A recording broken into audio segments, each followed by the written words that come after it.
It was one of those lazy Sunday afternoons where the air feels thick with quiet. The house was mine for a few hours. No TV, no clinking dishes, no Ethan shuffling papers in his office.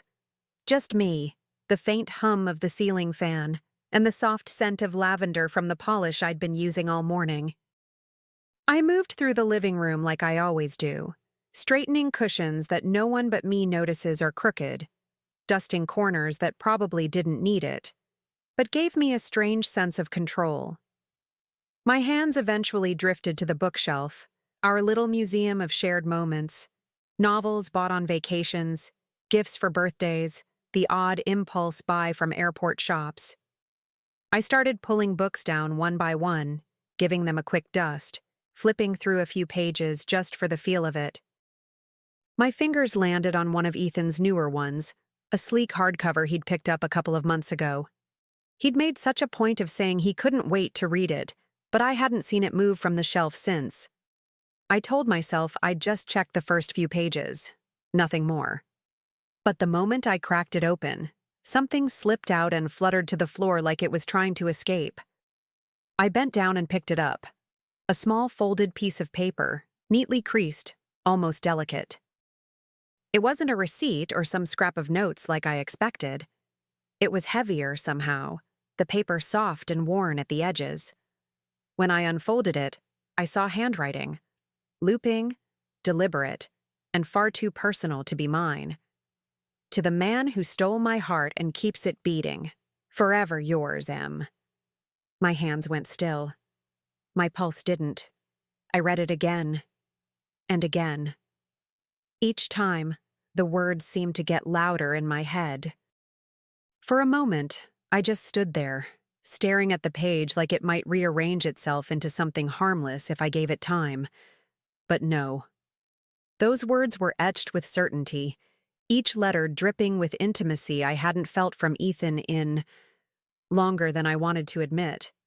My mind snagged on that single initial, M. It was too deliberate, like the sender assumed Ethan would know exactly who it was. My chest felt tight, not from heartbreak, at least not yet, but from the sharp, icy awareness that something in my life had just shifted, and I couldn't unsee it. I closed the book slowly, slipping the note back between the pages as if I were tucking away something dangerous.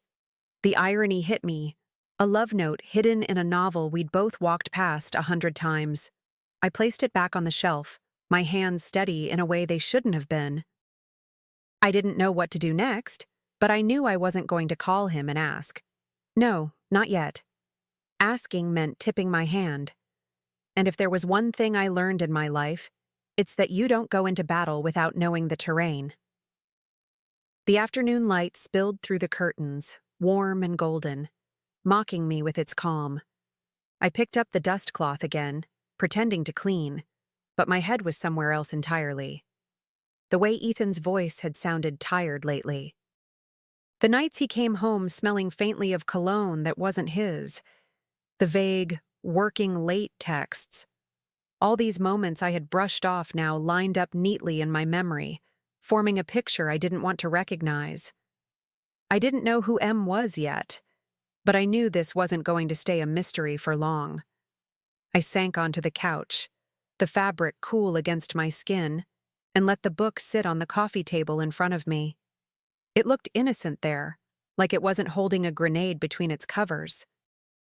My eyes kept darting back to it, my brain buzzing with 100 versions of what forever yours could mean.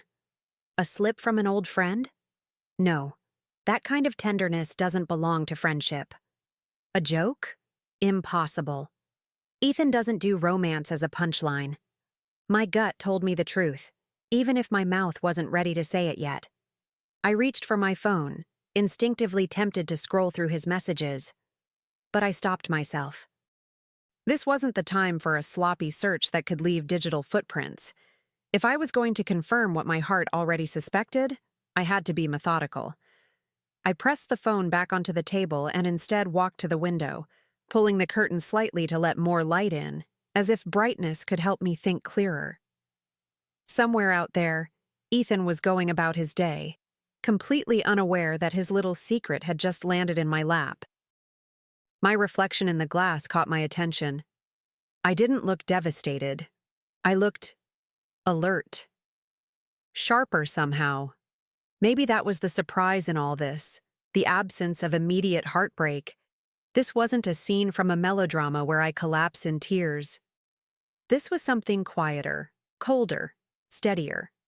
I wasn't going to scream or cry. I was going to find out exactly what I was dealing with. And when I did, I'd decide how the story would play out, on my terms. The days that followed felt different, like I was living in two versions of my life at once. On the surface, I kept the rhythm going. Work, errands, the casual, "How was your day?" exchanges with Ethan over dinner. But beneath it, there was this quiet hum in my mind, a constant replay of that note and the sharp loop of questions it sparked.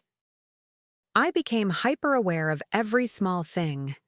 The way he checked his phone before answering me, how his eyes flicked away when I asked simple questions, the scent of soap that wasn't ours lingering faintly on his shirt. I started combing through my mental archives, stitching together moments I'd dismissed. The emergency meetings that popped up late at night. The quick weekend work trips that didn't quite fit his usual schedule. The way his tone changed when he talked about a certain coworker, Marina. He'd mentioned her a few times, always with that careful casualness that almost dares you to notice. And now, with that letter signed M, the dots began to connect in a way I couldn't ignore. I didn't let my suspicion show. If anything, I played it warmer. Softer smiles, more questions about his day. Even leaning in when he told me the smallest stories. I wasn't doing it out of affection. I was studying him. Watching for patterns, the cracks in his rehearsed lines. It wasn't about catching him in the act anymore. It was about building the full picture, so that when the time came, I'd have every piece exactly where I wanted it. One afternoon, while Ethan was out, I let curiosity guide me through the house like a quiet shadow. I wasn't tearing through drawers or overturning furniture. That would have been too obvious. Instead, I moved with the same deliberate calm I'd used to set a dinner table. In his desk, I found a few crumpled receipts tucked beneath a stack of old bills. Dinners at restaurants we'd never visited together, dated on nights he'd claimed to be working late. The amounts weren't extravagant, but the details were intimate. 2 entrees, a shared dessert, a bottle of wine. I checked his laptop next, not to dig deep. I wasn't ready to risk leaving a trail, but to skim the surface. His recent browser history was wiped clean, which was almost worse than finding something incriminating. That kind of precaution doesn't come from habit. It comes from someone who has something to hide. And while I didn't get much from the screen, I did notice the way his email tabs were grouped, one always left open to his work account. It struck me as overly curated, like a stage set for anyone who might peek over his shoulder. Every small clue I found added another brushstroke to the picture I was painting in my mind. I wasn't looking for a smoking gun just yet. That would come. For now, I was collecting the whispers, the almosts, the nearly nothings that, when put together, would speak louder than any single confession. And with each piece I found, my resolve grew sharper. This wasn't just suspicion anymore. It was preparation.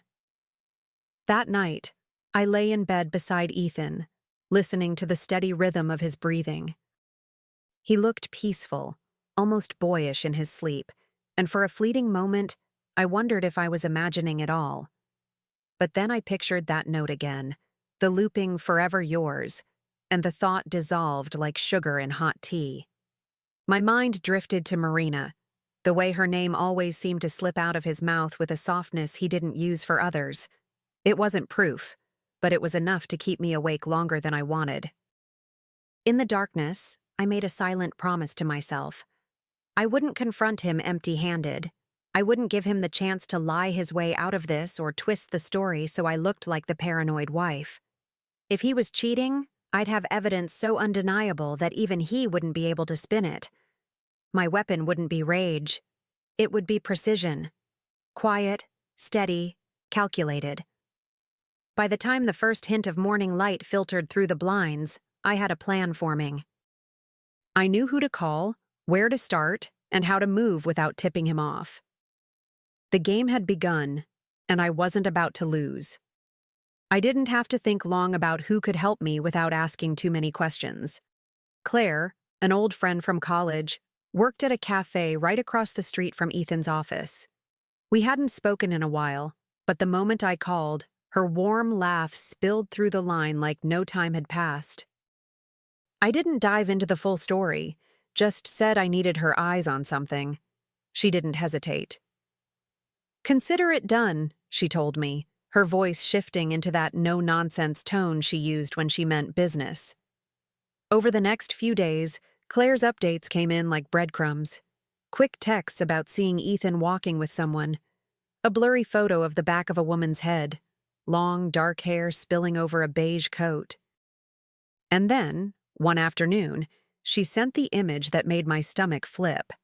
Ethan and Marina, sitting at an outdoor table, their heads tilted close, hands brushing like it was the most natural thing in the world. He was smiling in a way I hadn't seen in years, and not at me. Seeing it didn't make me cry. It made me certain. This wasn't a misunderstanding. This wasn't innocent. The note, the dinners, the late nights, all of it had been pointing here.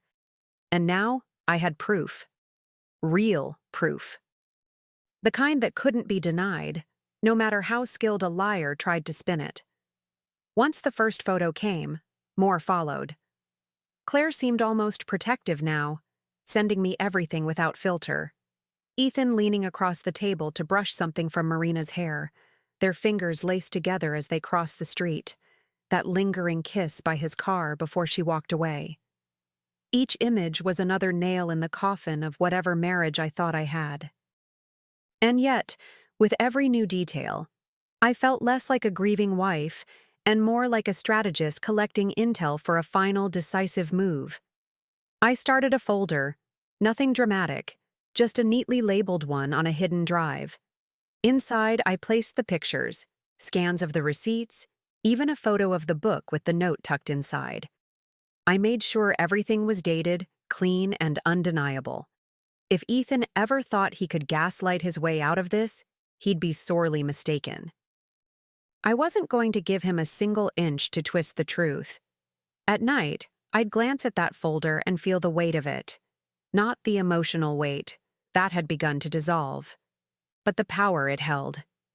This wasn't about catching him anymore. It was about setting the stage so that when the curtain rose, every player in the room would see exactly who he really was. And when that day came, I wanted it to be unforgettable. A week later, Claire called instead of texting. Her voice was low, urgent, like she knew this was the final piece. "You might want to sit down for this," she said before sending the video.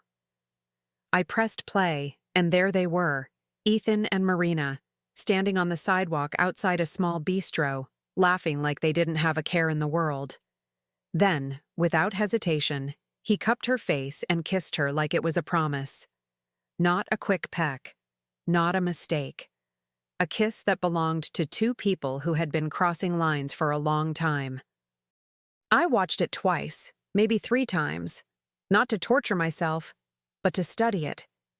The ease in his body language, the way she leaned into him. There was no shame, no secrecy in that moment. Just two people sure of the lie they were living. And for the first time, I felt something dangerously close to relief. I didn't have to wonder anymore. The guessing game was over. I saved the video in my folder, labeling it Final Proof. Then I sat back in my chair, the edges of a plan sharpening in my mind. This wasn't going to end with a private confrontation in the kitchen. No. If Ethan wanted to play out his little romance in secret, I would end it in the brightest, most unforgettable spotlight I could find. And as it happened, the perfect opportunity was already on the calendar. Ethan had been talking about the networking event for weeks, dropping little reminders like breadcrumbs, the guest list, the menu, how important it was that our home looked just right. He made it sound like a celebration, a chance to impress his colleagues and his boss. I smiled and nodded through every detail, never letting him see the flicker of anticipation behind my eyes. He thought I was hosting for him. In truth, I was preparing the stage for me. The day of the event, I moved through the house with a calm, deliberate energy. Flowers in the vases, candles in the corners, glasses lined up in perfect rows. Every small touch was part of the show. And I wasn't talking about the networking. I even set the infamous book on a side table in the living room, its cover facing outward, as harmless as a family photo. Only I knew what was hiding between its pages. By the time guests began arriving, the air was warm with polite laughter and the scent of rosemary from the hors d'oeuvres.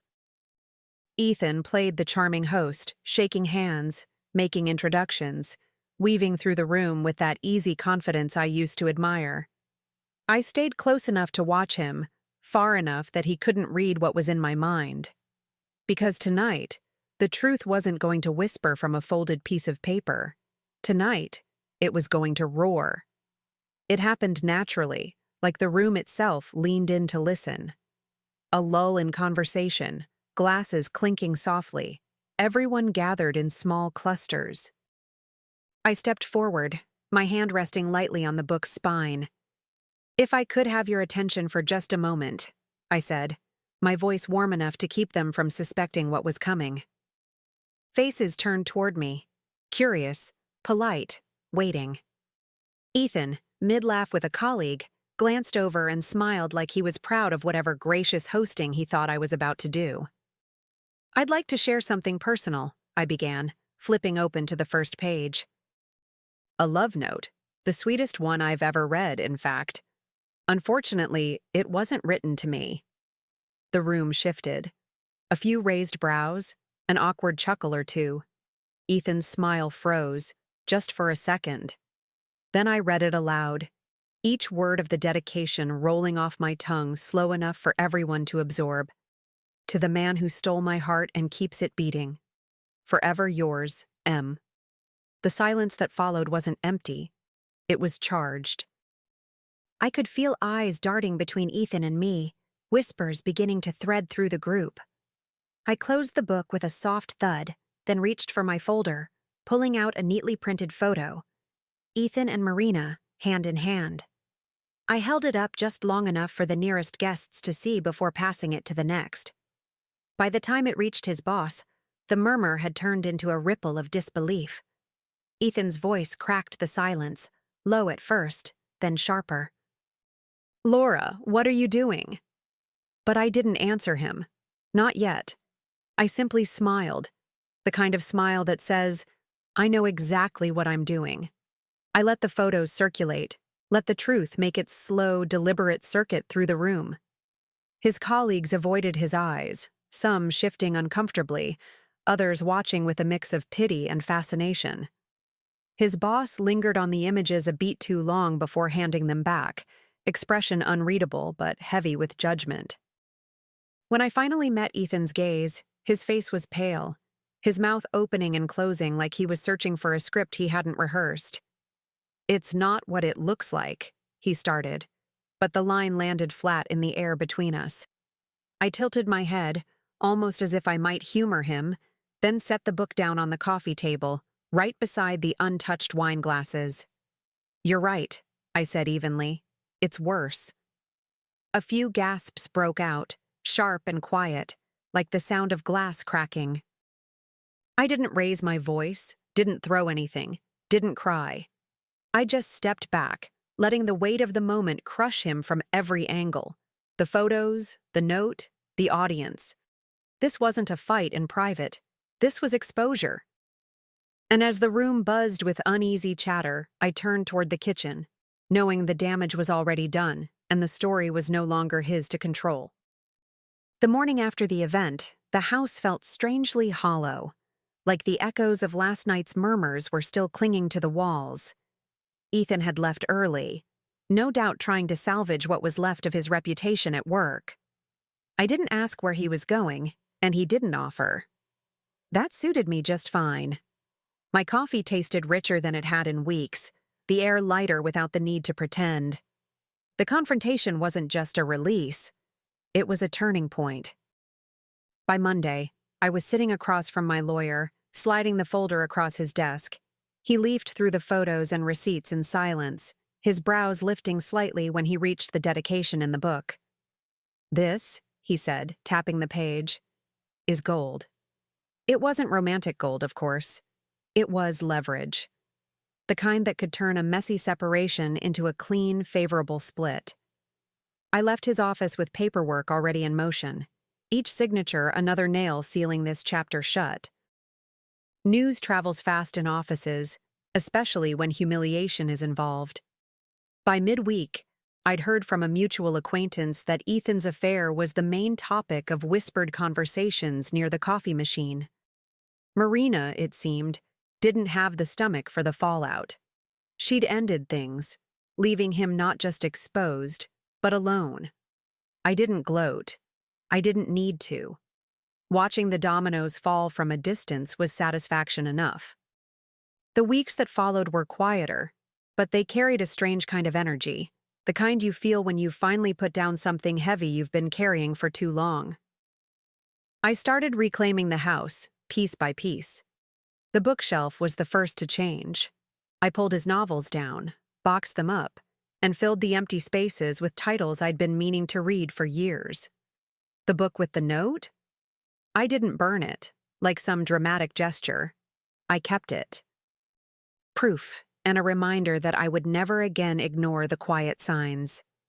There were small freedoms I didn't expect. Cooking what I wanted without compromise.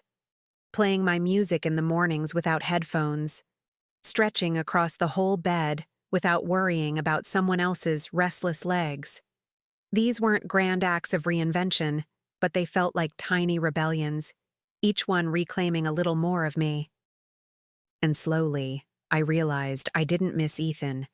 Not his voice, not his presence, not even the version of him I thought I loved. One Saturday, while sorting through a drawer, I found a photo of us from years ago, smiling, sunburned, holding hands on a beach. I looked at it for a long moment before tucking it away in an envelope marked "Past." That's where it belonged now. Not in a frame, not on the wall. Just another chapter I'd closed, filed away, and no longer needed to revisit. A month after the papers were signed, I found myself wandering through a little independent bookstore downtown. The air smelled faintly of paper and coffee, the kind of place where time feels slower, softer. I drifted between the aisles, running my fingers along the spines until I found one that pulled me in, a story about resilience, about starting over. It felt fitting. At the counter, the cashier asked if I wanted to leave a dedication inside, and without hesitation, I smiled and said yes. I took the pen and wrote in the neatest script I could manage. To the woman who finally turned the page. My own name beneath it. No initials to hide behind. No secrecy. Just a simple truth that belonged entirely to me. I closed the book and slid it into the paper bag, feeling something I hadn't in a long time. Not just freedom, but a quiet pride. Walking out into the cool afternoon air, I realized the story wasn't about Ethan at all anymore. It was about me, about finding the courage to stand in the light after years in someone else's shadow. And as the door shut behind me, I didn't look back. Some books, once you finish them, you know you'll never need to read again.